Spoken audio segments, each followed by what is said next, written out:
আসসালামু আলাইকুম। ২০১০ বিশ্বকাপে প্রথম ম্যাচে যখন স্পেন সুইজারল্যান্ডের কাছে পরাজিত হয়েছিল, তখন অনেকেই স্পেনের বিশ্বকাপ যাত্রার ইতি দেখেছিলেন। কিন্তু সেই স্পেনই ঘুরে দাঁড়িয়ে বিশ্বকাপ জিতেছিল। ২০২২ সালে কাতার বিশ্বকাপেও আর্জেন্টিনা হেরে যাত্রা শুরু করলে একই ঘটনার পুনরাবৃত্তির যাত্রায় রাউন্ড অব 16-এ আর্জেন্টিনা ভার্সাস অস্ট্রেলিয়ার ম্যাচ সম্পর্কে জানাবো ফুটবল প্লাস এর নতুন পর্বে।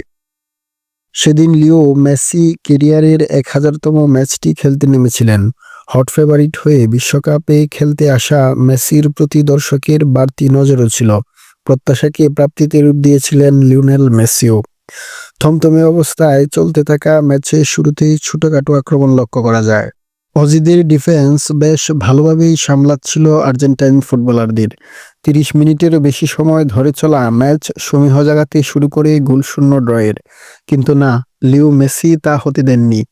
ম্যাচের ৩৫তম মিনিটে ডান পাশ থেকে ওতামেন্ডির পাস থেকে দারুণ এক শটে বল জালে জড়ান ফুটবল জাদুকর লিও মেসি।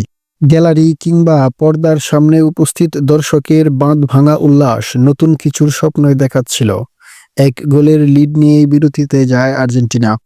বিরতি থেকে ফিরেই ৫১তম মিনিটে লিও মেসির গোলমুখী শট প্রতিহত করেন অজি গোলকিপার ম্যাতো রায়ান। ৫৭ মিনিটে অজি গোলকিপার ম্যাতো রায়ান বক্সে গোল করে বসেন, যার খেসারত হিসেবে আর্জেন্টিনার স্কোরলাইনে যুক্ত হয় আরেকটি গোল। এবার স্কোরার হুলিয়ান আলভারেজ। অভিষেক বিশ্বকাপে এটি তার দ্বিতীয় গোল।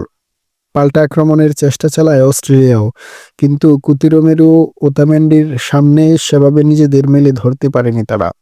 তবে বিপত্তিটা ঘটে ৭৭তম মিনিটে।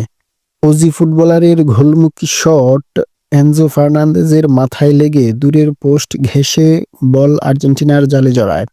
এমি মার্টিনেজের অবশ্য দাঁড়িয়ে দেখা ছাড়া আর কিছুই করার ছিল না। স্কোর দাঁড়ায় ২-১ গোলে। বদলি নামা লাউতারো মার্টিনেজের অবশ্য শেষের দিকে দারুণ সুযোগ ছিল ব্যবধান বাড়ানোর।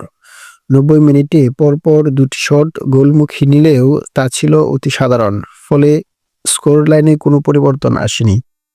অতিরিক্ত সময়ে বদলি হিসেবে নামা অস্ট্রেলিয়ার ১৮ বছর বয়সী গ্যারান্ট কোল এর জোরালো শট বাম হাতে সেভ দেন বাজপাখি এমিলিয়ানো মার্টিনেজ। ভিতরে তখন একটা ভীষণ রকমের ভয় কাজ করছিল, তবে শেষ পর্যন্ত জয় নিয়েই মাঠ ছাড়ে আর্জেন্টাইন।